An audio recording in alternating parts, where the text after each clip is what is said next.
Shalom, shalom. Que le Seigneur vous bénisse.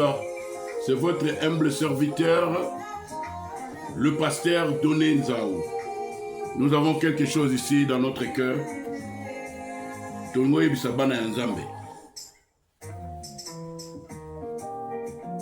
Amen.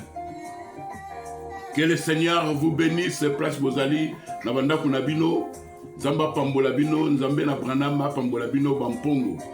Tolingo Pesakaka moi et Loko Moroboé, voilà ba Mpongo. Toyo Kanan la serre. Amen.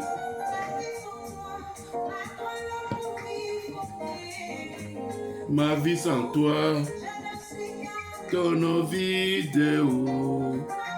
Amen.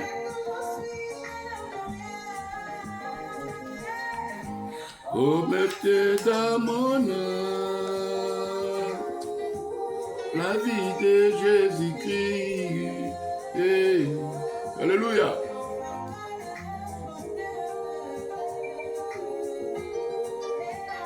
Ma compagne dans mon âme la vie de Jésus-Christ. Amen.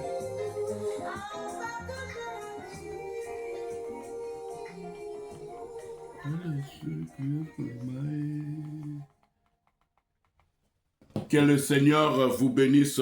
C'est votre humble serviteur, le pasteur Doné Nzao.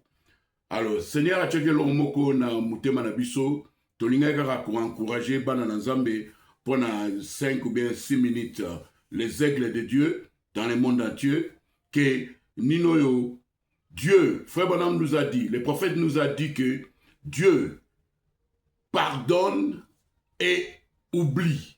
Donc, Nzambe a pardonnaka et puis a bossanaka. Alors, na remarqué le komoko nini bana Nzambe baza osala ba aigle baza osala lemsu batum susu ba yebite. Ngana zaka na mémoire moko na bossanaka te. Je sais mais nazo mona ngote mais na monango que place moko le prophète a dit dans les messages. Oyebi kala ne ezalaka ke oyebi ke eloko so tangango. Ou bien Babylon so ezake le Saint-Esprit te dit dans le cœur. Saint-Esprit za kolobana ok ezaboué. Mais au monde na nos citations te. Mais on sentir que non ça c'est vraiment la parole de Dieu. Alors pourtant on luke comme on appelle citation mais oyo citation ezali. Pour la sina tangango. Mais nazo lukango. Na on peut sabino. Faut pas me dire que soki mutu par exemple akouei asale lokomokobo. Alors la parole nous dit, le message nous dit qu'il faut les réparer. Alors, Balanzambe Siko, les aigles de Dieu, Nango Beloko Moko prend à remarquer, Nino yo, net frère Moiso Bengango, le frère sous-marin. Donc le frère sous-marin, on va kota na samai, on va kota na siya forgiveness of Nzambe. On va kota na océan oyo, Nzambe soki alimbisi mutu, net frère Banam a dit, des Bibles en loba, alimbisi peut a oublié, a boit yango na siya forgiveness. Donc si a forgiveness c'est que donc nino yo donc Nzambe so alimbisi mutu frère Banam alobi que abosanaka alobi ngai mutu batu nako ko se rappeler le kosala nga mabe mais Nzambe so alimbisi mutu abosanaka abwakanga na mer ya forgiveness de la mer oyo na nino yo na mai oyo et donc abosani yango. Alors ngasko na lingo ko yebsa bana Nzambe ke toza la sikoyo ba sous-marin te oyo tozo kota na se ya mai pour ko bimisa masumu oyo Nzambe asa boaki kuna asa bosani. Et puis ça on a dit bien que même dans la ligne de prière, faut pas dit que soki muta confesser pendant le que soki au sale le rombo na na bien pour la minute mukela. Soko sale loko moko boye que nino yo ongoya na nino na ligne de prière yeba que Saint-Esprit a ko exposer ngo. Mais si ko nino exemple moi zali mutu moko asala ke loko moko. Mais tant que ya sikoyo na ligne de prière parce que biloko to ezaki exposé Mais frère Branham sur amoni, prophète sur amoni, a discerné abi ah. Et là comment ezalaki mais na on a soute. Pourquoi? Parce que Dieu a déjà pardonné et a boakiango na mère oyo ya kobosana. Na anglais baloba forgiveness. In the sea of forgiveness. Tu manze momoko, my sins are forgiven. And you put it in the sea. Si ezali mère ya forgiveness. Donc mère oyo ya kobosana. Ale tulingo bala bala nzambe ke biso to siko bala nzambe to za la prudent to za la ba sous-marin te net vraiment aloba to kota siko na mère wana alléluia to kota siko na c'est to luka masumu ya batu lem sumu tango sa repara lem sumu nzambe sa fo a limbisa ye bona na bien nzambe sa limbisa ye nzambe sa a bosani yo sikoyo ozo kota kaka na sous-marin o sa ne to bimisa biloko wana ngana ngotu na siko question nzambe siko ya komono ndeni pour mukolo makambu asa limbisa déjà mutango asa bosana mais yozo benga ozo me makango je lis quelque part faut bana dit que si tu fais des choses pareilles sur vos frères sous-marins ozo kota na mer o ya bobosani nzambe so abwaki masumu kuna yozo bimisa masumu batu abi yom to futa siko lisumu wana parce que mutu wana il a déjà réparé. Allez, yango on a ce que tu nous sabana nzambe toza la prida. Nena nobe to na nobe tani no témoignage wana. Faut bana on a tel ce qu'on a dit de prière bien eloko moko. Ezalaki na vida yo ah, mais na romo na ngote pourquoi? Parce que Dieu a déjà pardonné et il a oublié.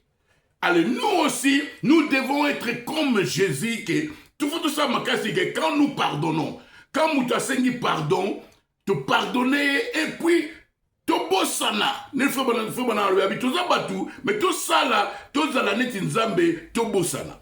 Alors na remarqué lo komoko ba frère o bazo salango boza la prudent que eloko muto sa sala na pes exemple na loba ne pas le docteur Zakola na évité vraiment mais sur les alara ngwana qui vous dit que le frère n'a pas déjà réparé? Qui vous dit que le Seigneur lui a déjà pardonné et il a oublié? Mais bino, bozo bimi sara masumu. Ataka ya docteur Zakola, tatala mba vidéo msuso yo, ozalaka boye, yo, tomonaka yo boye, na basandumba, yo, osala ki boye. Bon, ceux qui déjà frère, hein, parce que adultère ezali blasphème te. Alors, ceux qui sont frère ça à réparer. Ceux qui nzambe a sa tchango na mai. Na mère oh ya bolimbisi ya robosana yo siko faire sous-marin ozobimisango yomtu ofuta pour na masumwana. Alors bana nzambe toza la prida toza ba frère sous-marin te to kota na mère oyo ya forgiveness ya nzambe te to kota na mère oyo oke nzambe sa bwaki masumu muta bosani me yozo bimisango nzamba omono ndenge nini na ndenge lingala bien okoki kopesa nzambe kanda. Alléluia. Na kopesa témoignage fait père Dieu la pesa témoignage moko abaki alobaki mabe ya frère moko ya ba frère moko abi frère bonam neda apamela ena no nengwana te parce que ce n'est pas le Saint-Esprit. Alors tolingo rappeler sous bana nzambe ke frère bonam nous dit ceci na biso nyonso parce que j'ai remarqué que comme le frère Simon me disait qu'il y a trois choses que le prophète a dit.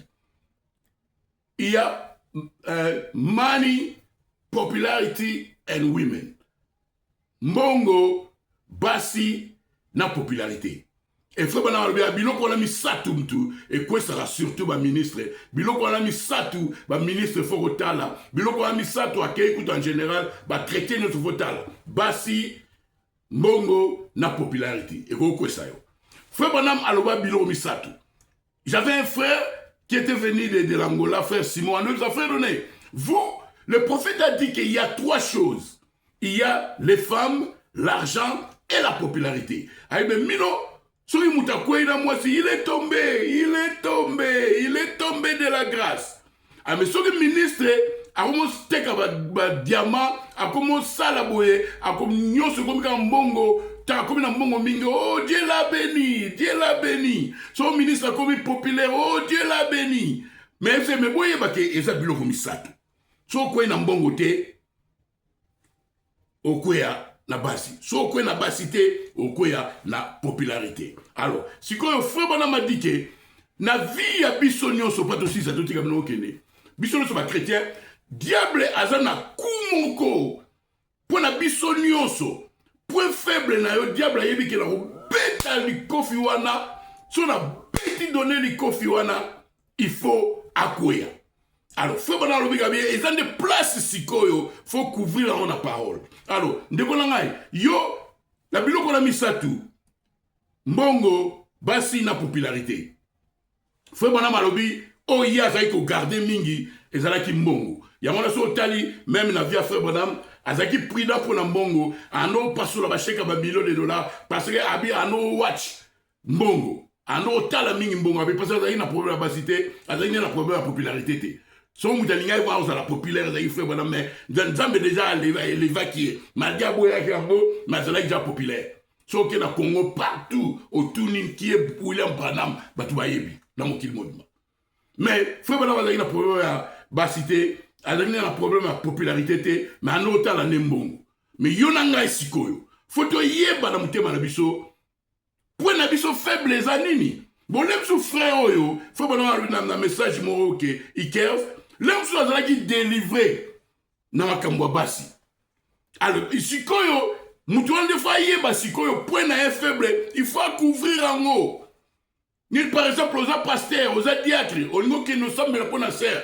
Faut yeba de faire bonne malobabi, abe zateke ni no na la confiance dans ngate mais toza la confiance à diablete. Mema mutu. Mema moi sinayo. Kokoma na ba excès de zèle te parce que batu mingi ba koya na basi po ba koma na excès de zèle. Frère bonam dit diable azana droit ya li kofi wana pona moko na biso. Alors na biloko wana misatu basi bongo popularité fo ngana yo sikoto yeba. Yo yeba parce que point faible na yo ezali nini bana zabe. Toza la prida yoka natangela binango awa. Na message oyo Christ est révélé dans sa propre parole. Bon, là, au conseil gratuit. Prêché 1965, août, le 22 matin. Paragraphe 18, Laura. Je parlais à un jeune ministre de l'évangile et son épouse dans la pièce. Il y a juste quelques instants. Et tous deux sont nerveux, comme le reste du monde, comme tous les autres être humain de cette terre. J'ai dit, rappelez-vous, Balazambe, écoutez l'église, Satan va vous frapper, vous donner un coup, peu importe qui vous est, Moutounioso, nous allons point moko diable, awo beto et botu.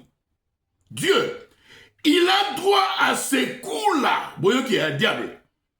Quelle forme préférez-vous qu'il prenne, ces coups?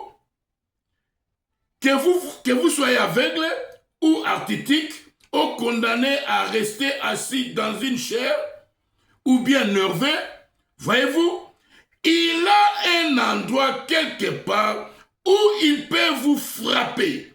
Il a droit à ce point vulnérable. Alléluia. Tout chrétien, na message, prophète Ekristo, ataye moko, osana côté moko diable ko betoku.